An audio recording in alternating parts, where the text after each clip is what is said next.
နော်ဒီနေ့ညီကိုမိတ်ဆွေတွေအတွက်ပေါ့နော်ဒီမှာတာမင်ချင်းလဲထားတယ်ပေါ့နော်တာမင်ချင်းလေးလဲတာတော့မှကျွန်တော်တို့ဒီတလအတွင်းမှာပြန်ရော့တယ်50ရက်တစ်ပတ်နဲ့ပြန်ရော့တယ်ပေါ့နော်တာမင်ချင်းတွေခဏတိုင်းတလအတွင်း2ခါ3ခါလဲရတယ်ဆိုရင်ညီကိုတွေကြည့်ထားမယ်နော်ဘာကြောင့်အဲ့လိုလဲရလဲဆိုတာကိုကျွန်တော်ဒါပြစ်ချက်လေးကိုမြောက်ပေးမယ်ဗျအရင်ဆုံးကျွန်တော်တို့ဒီမှာနော်ကရိုင်းလေးကိုကျွန်တော်တက်လိုက်မယ်ဒီတာမင်ချင်းနဲ့ကျွန်တော်ဖိဖိန်းလေးကိုတစ်ချက်ကြည့်ထားမယ်နော်ဒီမှာကျွန်တော်တစ်ချက်ပြမယ်ဒီမှာနော်ဒီမှာကျွန်တော်တို့ဒီမှာတိုင်မချင်းကရိုင်းပတ်ရလဲ့နေတယ်ဒါပေမဲ့ဖိဖိန်းကမလိုက်ဘူးเนาะတစ်ချက်ကြည့်မယ်เนาะကတ်ရပြမယ်ဒီမှာเนาะဒီမှာကျွန်တော်တို့တိုင်မချင်းလဲတယ်ဖိဖိန်းလဲလားတစ်ချက်ကြည့်မယ်เนาะဒီမှာเนาะတိုင်မချင်းပဲလဲနေတယ်ကျွန်တော်တို့ဖိဖိန်းမလဲပါဘူးဗျဒီမှာเนาะနောက်တစ်ချက်ပြမယ်ဒီမှာเนาะတစ်ချက်ကြည့်မယ်တိုင်မချင်းတန်တွေထွက်နေဆိုပြန်လဲနေရတဲ့ညီကိုတွေကြည့်ထားမယ်เนาะ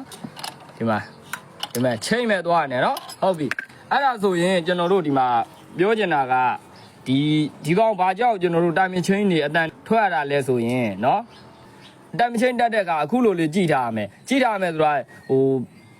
လဲရမယ်ပေါ့နော်ကျွန်တော်ဖိပိန်းလေးကကျွန်တော်တို့လဲနေရမယ်အခုကမလဲဘူးမလဲတော့じゃချိန်နဲ့လဲနေတော့ဒီချိန်ကနေပြီးတော့မှဒီအသွားတွေကိုပွတ်ပြီးစားသွားတယ်ပေါ့နော်အသွားအသေးနေတဲ့အတွက်ကျွန်တော်တို့အသက်လဲတာပေါ့နော်အသွားအသေးနေတဲ့အတွက်ဒီချိန်ကနေကျွန်တော်တို့ပွတ်ပြီးစားသွားတယ်စားသွားတဲ့ခါကျတော့ကျွန်တော်တို့ဒီကောင်ကုံသွားတယ်ပေါ့နော်ဖိပိန်းကကျွန်တော်ကုံသွားတယ်ကုံသွားတော့တိုင်မချင်းအလွတ်ဆွဲရတယ်လို့ဖြစ်တယ်သူ့ကိုဖိထားတဲ့ဟာချိန်မှာပါတဲ့အတွက်တိုင်မချင်းတန်တွေထွက်တယ်ပုံမှန်ဆိုရင်တကယ်တော့တိုင်မချင်းကြတာမဟုတ်ဘူးဒီဖိပိန်းနေစားသွားလို့ဖြစ်တယ်ဟုတ်ပြီနော်အဲ့ဒါဆိုရင်ကျွန်တော်ဒီဖိပိန်းလေးကိုကျွန်တော်လဲအောင်ပြန်လုပ်ပြမယ်နော်ဟုတ်ပြီနော်ဘာကြောင့်ကျွန်တော်မလဲရလဲဆိုတာကိုပြမယ်ဒီမှာနော်ကျွန်တော်တို့ဘာကြောင့်ဒီဘိန်းလဲမလိုက်ရတာလဲဆိုတာကိုတစ်ချက်ကြည့်မယ်စပလိန်လေးကိုတစ်ချက်ကြည့်မယ်တူလာ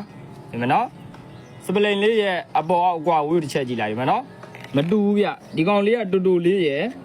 ့တူလေးရဲ့ပြီးတော့ကျွန်တော်ဒီကောင်ကရှည်တယ်အဲ့ဒါဆိုပြောချင်တာဒီကောင်ရဲ့ကန်အားဒီကျွန်တော်တို့ဒီကောင်စပလိန်ရှည်ထားမှတာဒီကောင်ရဲ့ကန်အားကျွန်တော်တို့ချိန်ထောက်ကနေကန်မယ်ဒီကောင်ဖိပေးနိုင်မယ်ဟိုကရိုင်းလဲပတ်တဲ့ခါကျရင်ကျွန်တော်သူ့လဲလိုက်မယ်ပေါ့နော်အလိုက်တဲ့လဲလိုက်နေရမယ်ဟုတ်ပြီနော်အဲ့ဒါဆိုတော့ကျွန်တော်တို့ဒီစပလိန်လေးဒါပြောင်းတက်မှလာကျွန်တော်အဆင်ပြေမှာစပလိန်နဲ့လဲဆိုင်နေဗျနော်လုံးတဲ့ခါကျွန်တော်တစ်ချက်ပြမယ်ကြည့်ထားနော်ဒီမှာနော်ကျွန်တော်ဒီကောင်လေးကိုဖိထားမယ်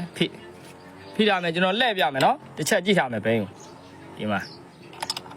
ကျွန်တော်ကြိုက်တယ်လို့လက်နောက်လက်ကျွန်တော်တို့ဒီမှာရှေ့လက်ကျွန်တော်ဘိန်းကလဲလိုက်နေရမယ်ဗျဒီမှာဒီလိုလေးသွားရမယ်နော်ဒီဘိန်းလေးတွေရဲ့ဒီဘိန်းလေးသေးနေတာတို့ငုတ်တိုးနေတာတို့ဆိုရင်ရှေ့စီပန်းမတက်ဘူးနော် CQ ကောင်းရဲ့တန်းနဲ့ဒီဘိန်းလေးတွေသေးနေတာတို့ကျွန်တော်တို့ဒီအတိုင်လေးတွေမကောင်းတော့ဘူးဆိုရင်စားနေတို့ကျွန်တော်စီပန်းမတက်ဘူးဒါလည်းတစ်ခါတည်းမြောက်ပြီးတာနော်ဒါလေးတွေလည်းကောင်းရမယ်ပြီးတော့ချင်းဖိမောင်းလေးတွေကောင်းရမယ်ပြီးတော့ကျွန်တော်တို့ဒီမဲ့ဖိတာဒီမဲ့ကြည့်တာဒီလိုကျွန်တော်လဲလိုက်နေရမယ်ဟိုလုံးတဲ့ကအမှုမဲ့ကျွန်တော်တို့ဒီအိမ်မှာပဲလှုပ်စိုင်မှာပဲလှုပ်နော်ဟိုတချို့ဆိုရင်တတိမထားမိတာလေးတွေရှိတယ်ကျွန်တော်တို့ဒီကိုယ့်အိမ်မှာကိုလှုပ်တဲ့လူတွေဆိုရင်ဒါဝက်ရှော့ဆရာတွေကိုပြောတာမဟုတ်နော်ကျွန်တော်တို့ဒီအိမ်မှာလှုပ်တဲ့လူလေးတွေဆိုရင်ဒါဟိုအမှုမဲ့လေးတွေပေါ့ဒီတိုင်းလေးတက်လိုက်လို့ရပြီဆိုပြီးကျွန်တော်တို့ဒါဟိုတက်ကြတာလေးရှိတယ်အဲ့ဒါလေးတွေကနေကျွန်တော်တိုင်မချင်းနေဒီကောင်ဘိန်းမလဲတော့ကြတော့ကျွန်တော်တို့ဒီကောင်နဲ့စားမယ်စားပြီးတော့မှကျွန်တော်တို့ဘိန်းစားသွားတဲ့အချိန်မှာတိုင်မချင်းတန်တွေထွက်လာမယ်ဟုတ်ပြီနော်ဒီမှာကြည့်မယ်နော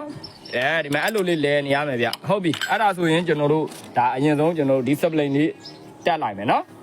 ဒီမှာနော်ကျွန်တော်တို့ဒီမှာ supply လေးပြောင်းတက်လိုက်ပြီနော်သူ့ပါတဲ့ supply လေးကိုကျွန်တော်ဖြုတ်ထားလိုက်ပြီကျွန်တော်ဒီ supply အင်လေးတက်ပေးလိုက်တယ်တော်တော်များများတာမချင်းနေလဲ supply ပါတယ်နော်အဲ့ဒါဆိုကျွန်တော်တစ်ချက်လှည့်ပြမယ်ဒီမှာ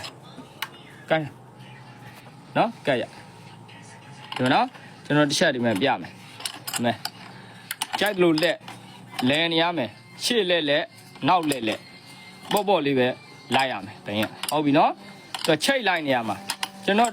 ်ခုနအနေထားအတိုင်းဖရီးလိုက်နေလို့ကတော့ဘင်းရချင်းလဲရတဲ့နဲ့မှာဘင်းရဖရီးလိုက်နေကျွန်တော်တို့အဲ့တိုင်းမချင်းကခဏလေးရနော်မကြဘူးနော်အဲ့ဒါလေးတွေဒါသတိထားဖို့ရကျွန်တော်ကမြောက်ပေးတာဒီမှာဟုတ်ပြီနော်အဲ့လိုလေးလဲနေရမယ်ဒီမှာနော်ဟုတ်ပြီအဲ့ဆိုရင်ကျွန်တော်တို့ဒါလေးကတော့ကျွန်တော်တိုင်မချင်းခဏပေါ့နော်ကြားတယ်တချို့ကပြောကြတယ်ပြီးတော့သူတိုင်မချင်းခဏကြတာဘာကြောင့်လဲဆိုပြီးတော့ဒီချင်းတောက်တွေသေးနေတာတွေရှိတယ်ကျွန်တော်ပြမယ်ဒီလိုလေးလှုပ်နေရမယ်ကိုလှုပ်တဲ့လှုပ်တိုင်းမှာတချို့အသေးပါလာရနော်အသေးပါလာတွေရှိတယ်သူကကြားပြီးကြီးကပ်ပြီးသေးသွားတွေရှိတယ်နော်သူကအင်ဂျင်ဝိုင်လေးနဲ့ဒီလိုပြန်တက်ပြရမယ်လိုလေးလှုပ်နေရမယ်ဟုတ်ပြီနော်ပြီးတော့ဒီဘိန်းလေးတွေလည်းလဲလိုက်နေရမယ်ပြီးတော့ဒီဘိန်းလေးတွေလည်းလဲလိုက်နေရမယ်မောင်းလေးကလည်းကျွန်တော်တို့အလုံးလုံးနေရမယ်တောက်လေးတွေအလုံးလုံးနေရမယ်အဲ့လိုတွေဒါဖြစ်နေပြီဆိုရင်ကျွန်တော်တို့အခုလိုပဲကျွန်တော်တို့ဒီတစ်လောက်2ခါ3ခါလဲရတဲ့ကျွန်တော်တို့ပြဿနာမှာဒါလိုကင်းသွားမယ်ပေါ့နော် ဒါကတော့ကျွန်တော်တို့ဒါကြုံလုံးလေးညီကိုတွေကိုမြောက်ပြီးတာဖြစ်ပါတယ်အားလုံးပဲအဆင်ပြေကြပါသေးဗျာနော်